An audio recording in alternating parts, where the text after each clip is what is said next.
아들에게 생일날 5만 원을 받은 어머니. 그 돈 정말 마음에서 나온 선물이었을까요? 아니면 무시와 거리감의 표시였을까요? 평생 아들 위해 살아온 여자가 그날 이후 처음으로 자신을 위해 살아보기로 결심합니다. 참았던 세월이 무너지고 서러움이 결심으로 바뀌는 순간, 과연 그 어머니의 선택은 정당했을까요? 여러분이라면 용서하시겠습니까? 아니면 당신도 이 어머니처럼 변하게 될까요? 안녕하세요. 오늘의 이야기는 그날 한 통의 송금 알림에서 시작됩니다. 시청 전에 구독과 좋아요 부탁드려요. 다음 영상을 이어가는데 큰 힘이 됩니다. 제 이름은 윤정희입니다. 올해 67살이지요. 남편이 세상을 떠난 지 벌써 3년이 되었네요. 시간이 참 빠르다는 말, 이젠 실감이 납니다. 처음엔 하루하루가 힘들었습니다. 빈 의자 하나가 그렇게 허전할 줄, 밥 한 그릇이 그렇게 쓸쓸할 줄. 그땐 정말 몰랐어요. 남편 있을 땐 집이 늘 북적였죠. 명절마다 아들 부부가 오고 제가 만든 음식 냄새가 집안을 가득 채웠습니다.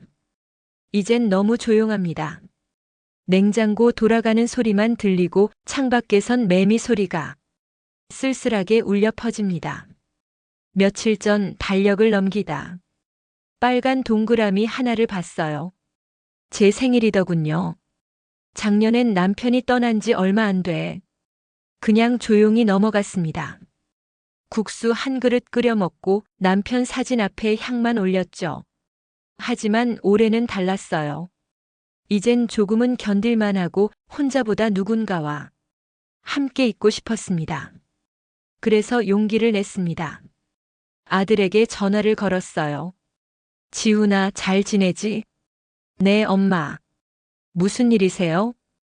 여전히 바쁜 목소리였죠. 뒤에서 키보드 소리도 들렸습니다. 이번 주 토요일 엄마 생일이야. 그날 집에 와서 밥 먹자. 내가 좋아하는 갈비찜 해줄게. 잠시 조용하더니 아들이 짧게 말했습니다. 아, 네. 그날 뵐게요. 전화를 끊고 나니 왠지 공기가 차가웠습니다. 그래도 스스로 위로했죠. 요즘 애들은 다 바쁘지. 하지만 뭔가 아쉬웠습니다. 그래서 이번엔 며느리에게 직접 전화를 걸었어요. 예린아, 이번 주 토요일 저녁 같이 밥 먹자. 내가 좋아하는 샐러드도 만들게. 아, 네 어머님.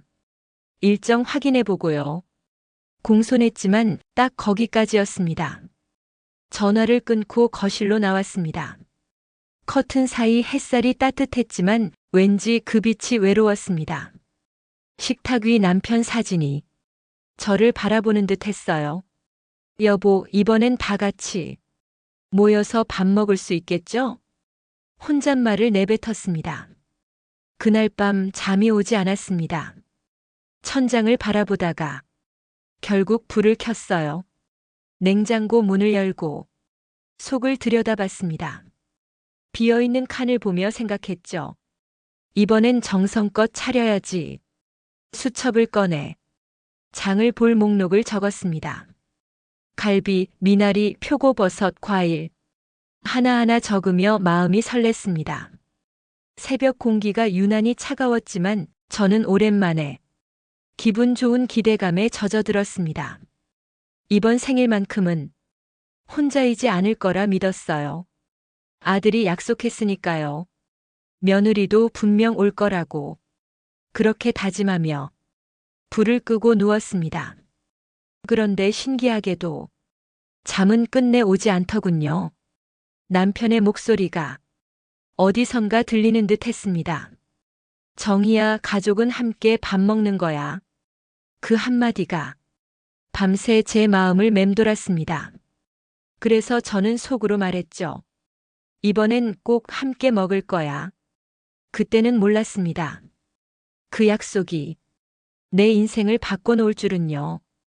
토요일 아침 저는 평소보다 훨씬 일찍 일어났습니다. 새벽 5시가 채 되기 전에 눈이 저절로 떠졌지요. 전날 밤 거의 못 잤습니다. 기대가 크면 잠이 얕아지는 법이지요. 오늘은 제 생일이자 아들이 오랜만에 오는 날이었으니까요.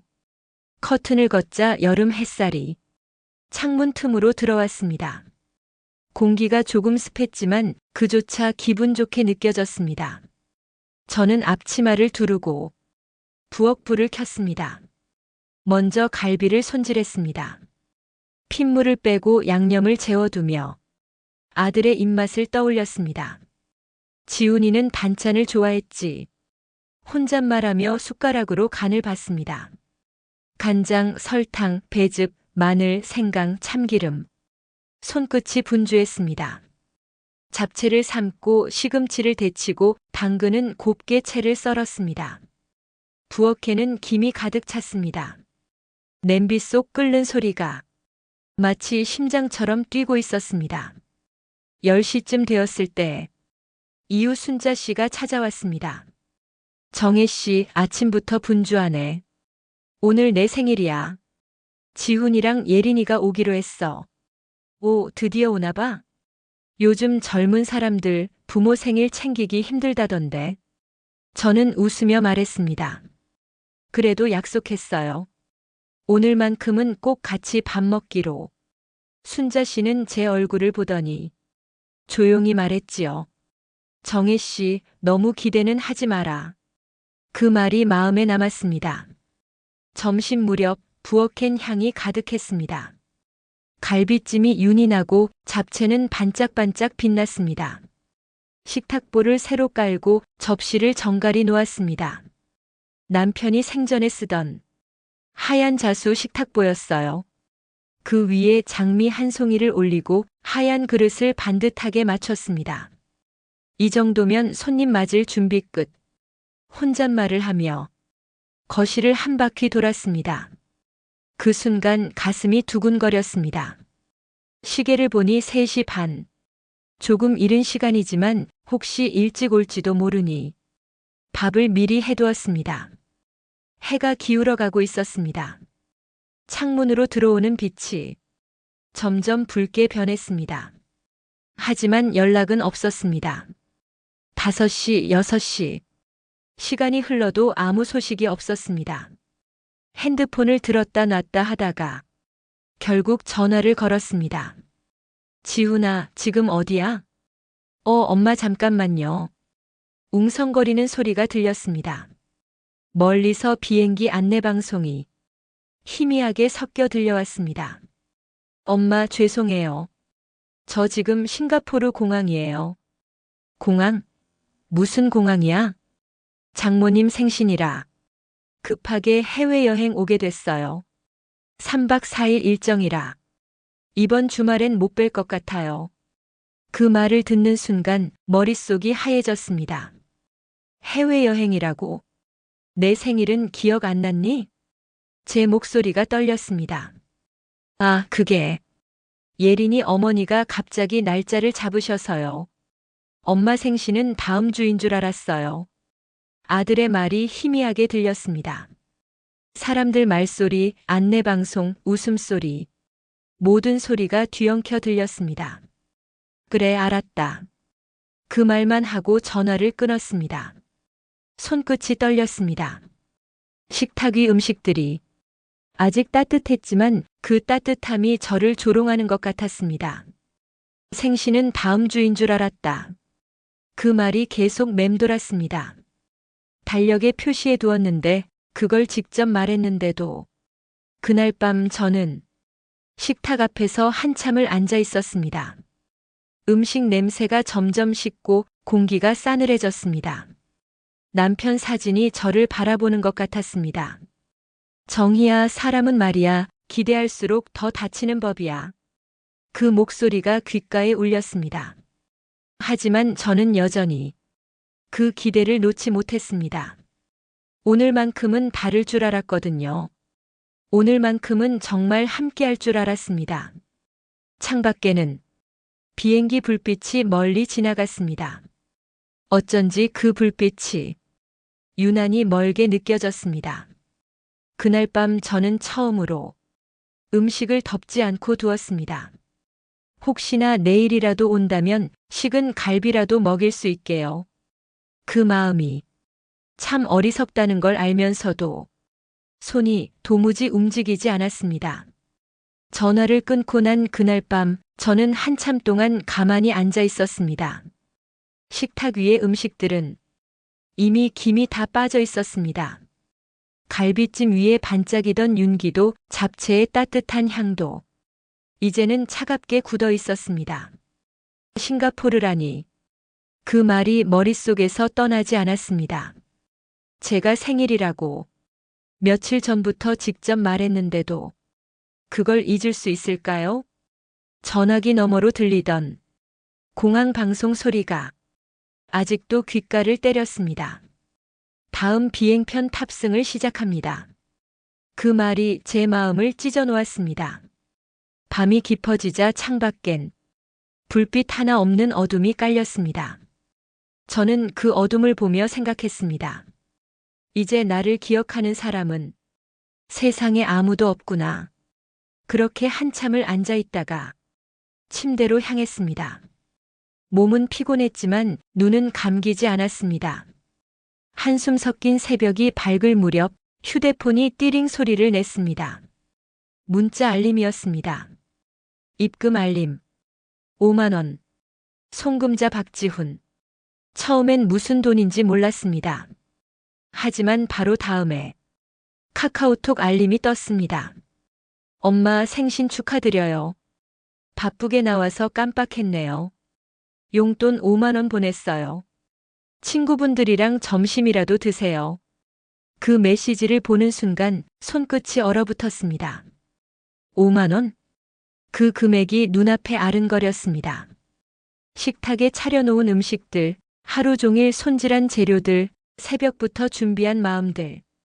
그 모든 게 단돈 5만 원으로 치환된 듯 했습니다. 저는 휴대폰을 내려놓았습니다.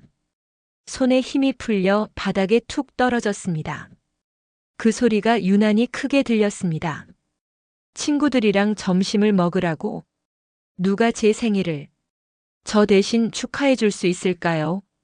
누가 제 마음을 알아줄까요? 저는 의자에 주저앉았습니다. 그리고 식탁 위를 바라봤습니다. 갈비찜은 이미 식었고 잡채는 눅눅해졌습니다. 그 음식들이 마치 저를 비웃는 것 같았습니다. 정성 들여 뭐하니 먹어줄 사람도 없는데 그런 소리가 들리는 듯 했어요. 눈물이 흘렀습니다. 조용히 아주 천천히 닦을 수도 없었습니다. 이웃 순자 씨가 문을 두드리며 물었습니다. 정혜 씨 괜찮아? 저는 대답하지 못했습니다. 목구멍까지 차오른 울음이 끝내 터져 나오려 했지만 겨우 삼켰습니다. 순자 씨가 문틈으로 말했습니다. 사람은 기대를 줄여야 덜 외로운 법이야. 그 말이 이상하게 가슴을 찔렀습니다. 그날 밤 저는 식탁에 덮개를 씌우지도 않았습니다. 그저 의자에 앉아 있었습니다. 창문 밖에서는 비가 내리고 있었습니다. 유리창에 떨어지는 빗방울이 마치 제 눈물 같았습니다. 5만 원이라. 그 숫자가 자꾸 머릿속에서 돌았습니다. 저는 속으로 중얼거렸습니다. 지훈아, 돈이 중요한 게 아니야. 내가 나를 생각해줬다는 그 마음 하나면 됐는데 그마저도 없잖니. 그 순간 핸드폰이 다시 울렸습니다. 사진 한 장이 도착했습니다. 싱가포르 클라키 야경. 아들과 며느리가 웃고 있었습니다. 사진 밑엔 짧은 글이 있었습니다. 여기 진짜 예뻐요. 엄마도 다음엔 같이 와요. 저는 그 사진을 바라보다 조용히 화면을 껐습니다. 눈앞이 흐려졌습니다. 그날 새벽 저는 남편의 낡은 사진을 꺼냈습니다. 여보, 나 이제 정말 모르겠어요. 내가 뭘 잘못한 걸까요? 그 물음에 대답해주는 사람은 아무도 없었습니다. 그저 시계 초침 소리만 방 안을 가득 채웠습니다. 그날 저는 처음으로 이불을 머리끝까지 덮고 울었습니다. 말없이 조용히 오래도록요. 그날 이후 며칠 동안 저는 휴대폰을 거의 보지 않았습니다. 문자도 전화도 모두 보기 싫었어요. 하지만 세상은 참 잔인하지요. 잊으려 하면 꼭 눈에 들어오는 게 생깁니다. 그날 아침 이웃 순자 씨가 커피를 들고 와 말했습니다. 정혜 씨, 인터넷 좀 봐요. 요즘 젊은 사람들 참 부럽더라. 그 말에 무심코 휴대폰을 들었습니다. SNS를 열었죠. 그리고 그 순간 숨이 턱 막혔습니다. 아들 지훈이 계정 맨 위에 사진이 올라와 있었습니다. 싱가포르 가족여행, 해시태그 장모님 생신, 해시태그 사랑하는 가족, 해시태그 행복한 시간. 사진 속엔 아들과 며느리가 활짝 웃고 있었습니다. 그리고 그 옆엔 장모님이 환하게 웃고 계셨습니다. 손에는 케이크가 들려 있었고 초가 5개 꽂혀 있었습니다. 그 캡션 밑에는 장모님 늘 건강하세요. 그 문장을 보는 순간 제 심장이 쿵 내려앉았습니다. 눈앞이 흐려졌습니다. 글자가 겹쳐 보이고 손끝이 떨렸습니다. 장모님 생신? 그럼 내 생일이랑 같은 날이잖아. 그제야 모든 게 명확해졌습니다. 아들은 저 대신 장모님의 생일을 축하하러 해외여행을 떠난 거였습니다. 저는 휴대폰을 내려놓았습니다. 손끝이 차가워졌습니다. 그리고 천천히 식탁 쪽으로 걸어갔습니다. 식탁 위에는 아직 덮어두었던 그 음식들이 있었습니다. 이틀이 지났는데도 냄새가 채 가시지 않았어요. 뚜껑을 열자 잡채는 굳어 있었고 갈비는 윤기를 잃어 있었습니다. 그 음식들이 마치 저에게 말하는 것 같았습니다. 이게 다 무슨 소용이냐? 그 말이 귀에 맴도는 듯 했습니다. 저는 수저를 집어들었습니다. 하지만 한 입도 삼킬 수가 없었습니다. 목구멍이 꽉 막힌 것처럼 숨이 차올랐습니다. 내가 그렇게 하찮았을까? 저도 모르게 그 말이 흘러나왔습니다. 그때 남편 사진이 보였습니다. 여전히 같은 미소로 저를 바라보고 있었습니다. 여보, 나 이제 정말 모르겠어요. 그 말이 입 밖으로 새어나왔습니다. 그날 오후 저는 서랍에서 통장을 꺼냈습니다. 두툼하게 쌓인 거래 내역서들, 그 안엔 아들에게 보낸 돈들이 줄줄이 적혀 있었습니다. 결혼할 때 2천만 원, 사업할 때 3천만 원, 차 바꿀 때 1천만 원. 이름만 봐도 그때의 기억이 다 떠올랐습니다. 엄마, 나중에 꼭 갚을게요. 그때 아들이 그렇게 말했었지요. 하지만 한 번도 그 약속은 지켜지지 않았습니다. 그 종이를 바라보다가 저는 천천히 펜을 들었습니다. 그리고 공책을 꺼냈습니다. 박지훈에게 보낸 금액 목록. 맨 위에 그렇게 적었습니다. 숫자를 하나하나 써 내려가는데 손끝이 떨렸습니다. 300만 원, 500만 원, 1000만 원. 합계는 5천만 원이 넘었습니다. 그 순간 깨달았습니다. 나는 늘 주기만 했다는 걸요. 그런데 돌아오는 건 감사 인사도 아닌 5만 원짜리 송금이었습니다. 그제야 마음속에서 무언가가 툭 하고 끊어졌습니다. 그래, 됐다. 제가 낮게 중얼거렸습니다. 이젠 나도 내 몫을 찾을 거야. 그 말이 나왔을 때 심장이 빠르게 뛰기 시작했습니다. 분노였지만 어딘가 시원하기도 했습니다. 해가 기울 무렵 저는 거울 앞에 섰습니다. 눈가에 잔주름이 깊게 패여 있었지만 그 속엔 낯선 눈빛이 보였습니다. 그건 외로움이 아니라 결심이었습니다. 지훈아, 이번엔 엄마가 그냥 넘어가지 않을 거야. 거울 속에 제가 그렇게 말하고 있었습니다. 그날 밤 저는 오래된 가방 하나를 꺼냈습니다. 그리고 안에서 남편이 남기고 간 명함 한 장을 발견했습니다.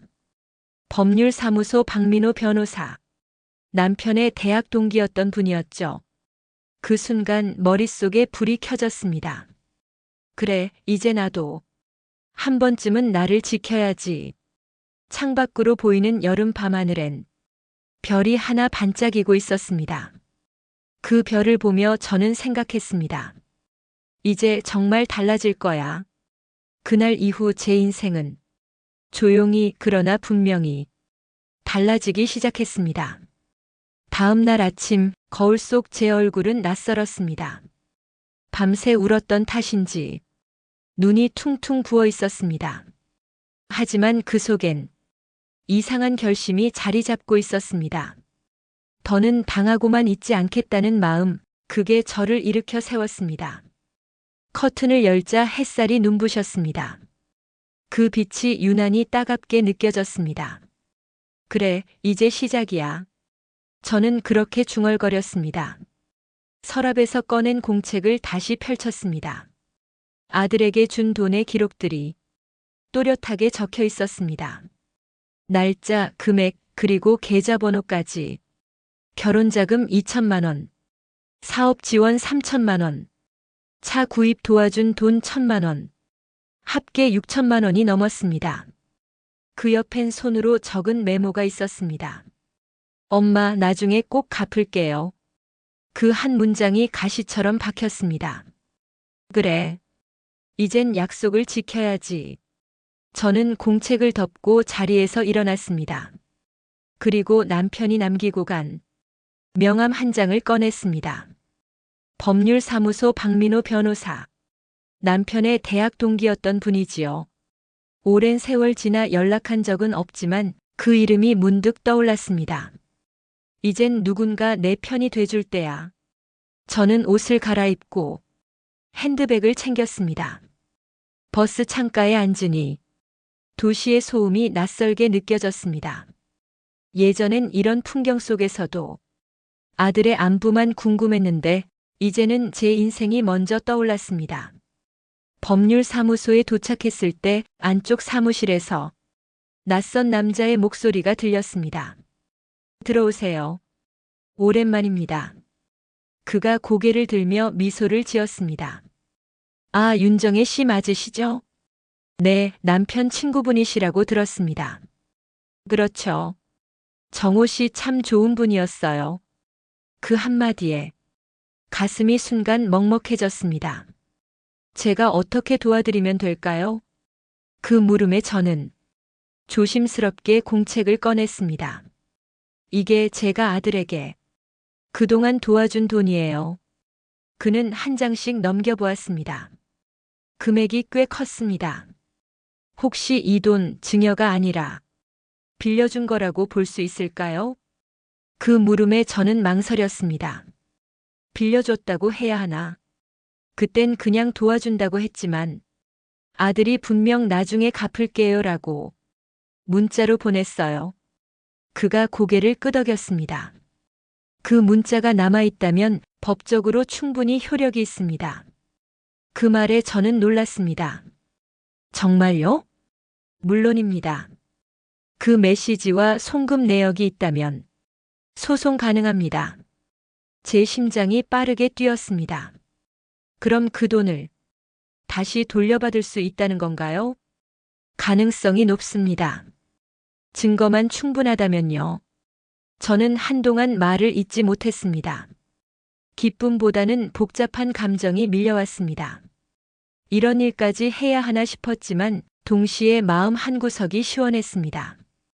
그럼 진행해 주세요. 제 목소리는 떨렸지만 결심만큼은 단단했습니다. 그가 고개를 끄덕이며 말했습니다. 알겠습니다. 우선 아드님께 내용 증명을 보내죠. 내용 증명. 빌려간 금액과 갚을 기한을 명시하는 서류입니다. 그 말이 어쩐지 법적인 복수의 첫걸음처럼 느껴졌습니다. 무섭기도 했지만 후련함이 더 컸습니다. 사무실을 나서는 길, 햇살이 제 얼굴을 비추었습니다. 처음으로 그 빛이 따뜻하게 느껴졌습니다. 버스 창문에 비친 제 얼굴은 예전보다 단단해 보였습니다. 두려움보다는 확신이 가득했지요. 그래, 이젠 나도 나를 지킬 거야. 마음속으로 그렇게 되뇌었습니다. 그날 밤 하늘에는 별이 유난히 반짝였습니다. 그리고 저는 알았습니다. 이건 단순한 돈 문제가 아니었습니다. 잊힌 사람으로 살던 제 인생을 다시 찾는 과정이란 걸요. 며칠이 지나고 하루하루가 이상할 만큼 조용했습니다. 그동안 늘 아들 전화를 기다리며 살아왔던 제가 이제는 그 전화가 오지 않길 바라고 있었습니다. 법률사무소에서 연락이 왔습니다. 윤정혜 씨 내용 증명 발송했습니다. 그 말 한마디에 제 심장이 쿵 하고 울렸습니다. 정말로 일이 시작된 거지요. 그날 오후 창문을 열어 햇살을 바라봤습니다. 하늘은 맑았지만 제 마음은 복잡했습니다. 내가 정말 너무한 건 아닐까? 그 생각이 잠시 스쳤습니다. 하지만 이내 고개를 저었습니다. 아니야, 이제는 내 몫을 찾을 거야. 그 말이 입에서 저절로 나왔습니다. 저녁 무렵 핸드폰이 진동을 울렸습니다. 화면에 아들 이름이 떴습니다. 손끝이 떨렸습니다. 통화 버튼을 누르자 들려온 목소리는 다급했습니다. 엄마, 이게 뭐예요? 무슨 말이니? 엄마가 변호사 통해서 내용 증명 보냈어요?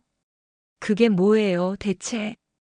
그 순간 제 가슴은 잠시 흔들렸습니다. 하지만 곧 침착하게 말했습니다. 빌려준 돈 돌려달라는 거야. 빌려준 돈이라뇨? 그건 그냥 도와주신 거잖아요. 아니야.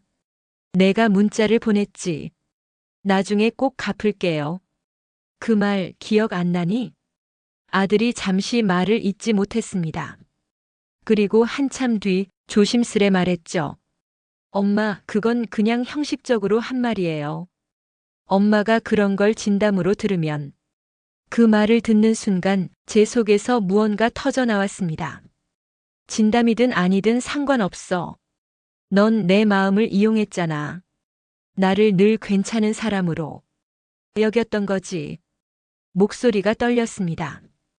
화가 나서가 아니라 너무 서러워서였습니다. 아들이 한숨을 쉬며 말했습니다. 엄마, 지금 회사 일도 바쁘고 대출도 있어서 돈이 없어요. 지금은 좀 기다려주시면 안 돼요? 기다려달라? 내가 평생 기다렸어. 결혼할 때도 사업할 때도 너무 힘들다 하길래 다 줬잖아. 그게 벌써 몇 년이야. 엄마, 그건 저도 감사하죠. 하지만 이렇게까지 하실 줄은. 그래. 내가 그렇게 생각했겠지.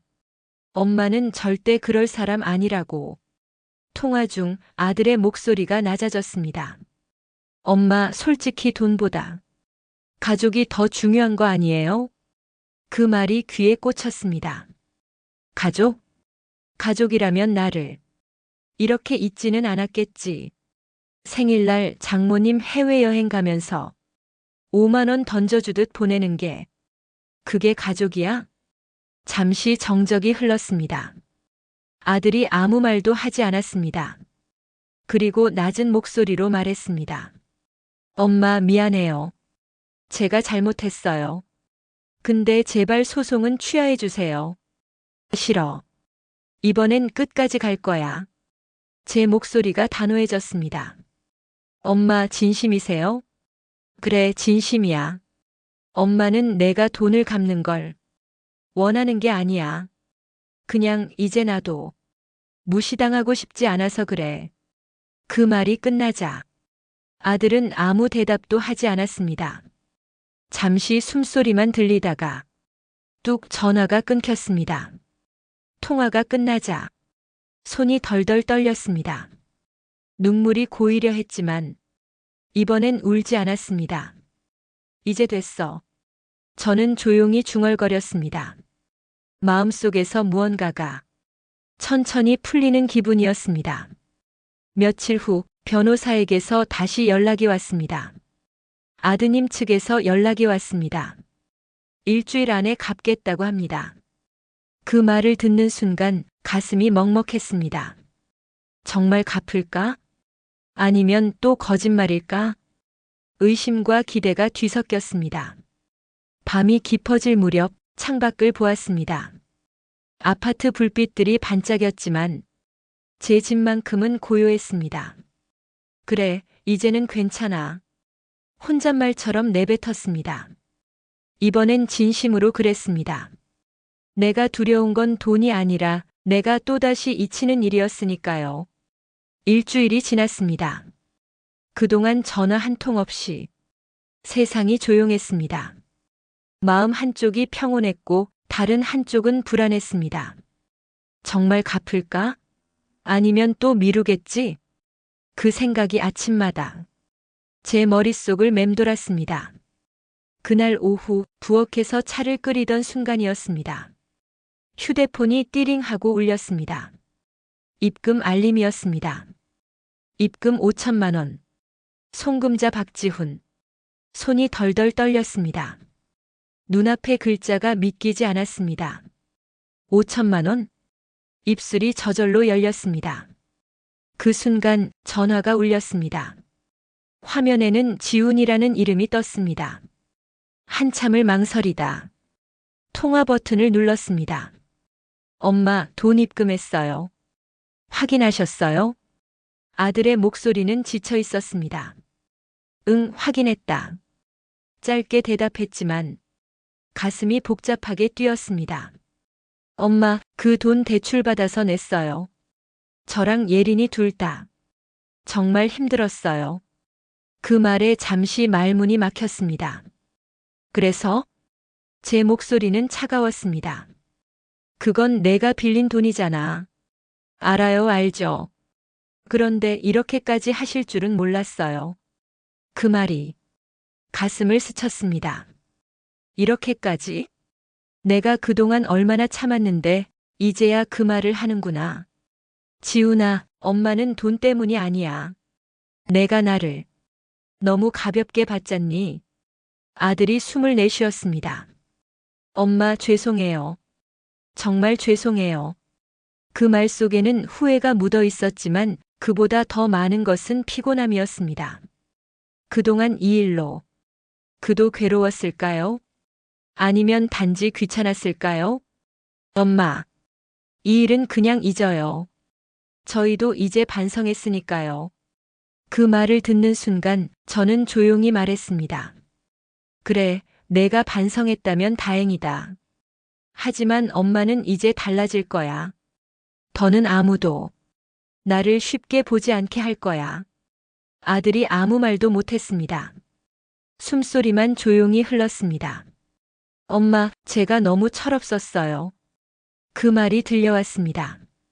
그 한마디에 눈가가 뜨거워졌습니다. 하지만 울지 않았습니다. 이제 알았으면 됐다. 그 말을 끝으로 전화를 끊었습니다.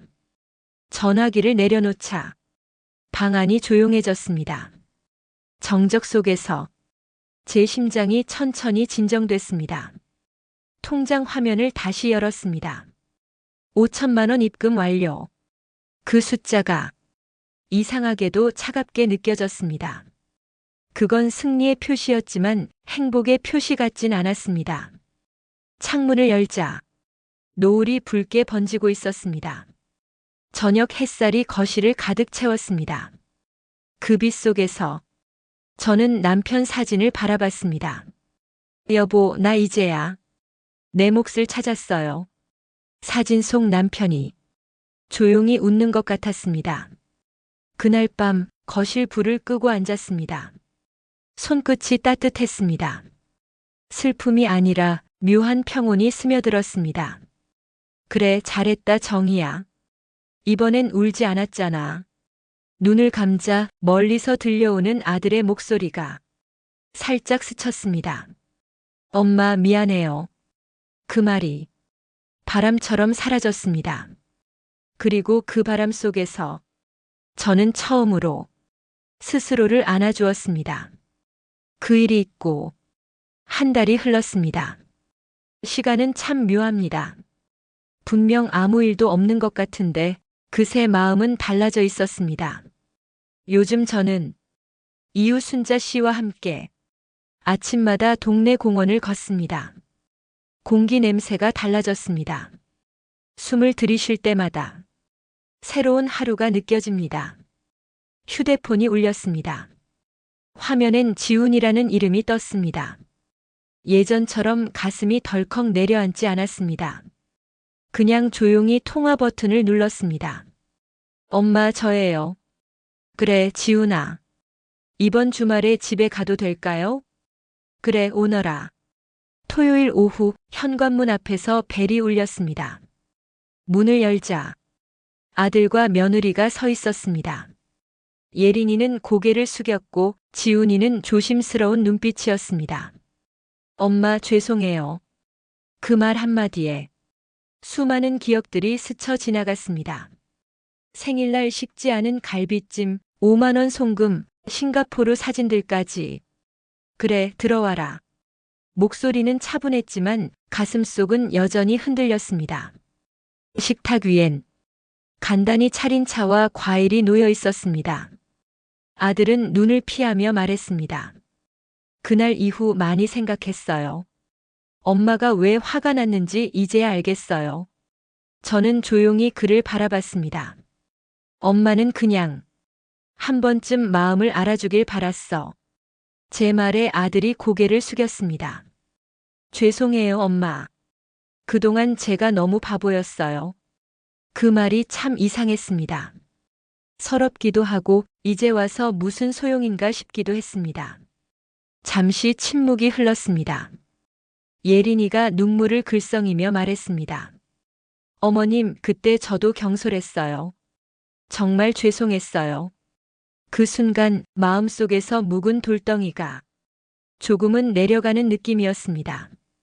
하지만 저는 웃지 않았습니다. 그래, 알겠다. 사람이 살다 보면 실수도 하지. 그 말은 용서 같았지만 예전으로 돌아가겠다는 뜻은 아니었습니다. 아들은 제 손을 잡았습니다. 엄마, 이제 다시 시작해요. 그 손이 따뜻했지만 저는 살짝 손을 뺐습니다. 그래, 지훈아. 너희는 너희 길을 가고 나는 내 인생을 살 거야. 아들이 놀란 눈으로 저를 보았습니다. 엄마, 그게 무슨 말씀이세요?